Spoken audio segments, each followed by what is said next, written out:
Hello everybody, welcome back to TechTube. I hope you all are doing great. So in today's episode, I'm gonna guide you through the tutorial video of how to delete data cache on iPhone.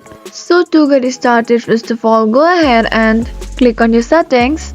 Now scroll all the way down and click on General. Now from the appeared option, click on iPhone storage. So for instance, we wanna delete this TikTok data cache. So what you're gonna do is click on TikTok and then there you can see offload app option right there. Click on it, and again for the Snapchat we are doing the same method. Doing so will successfully help you delete your data cache on iPhone. I hope you found the video to be helpful and informative. If yes, please do not forget to subscribe to our channel and also press the notification bell for more updates. I'll see you again in next video. Goodbye till then.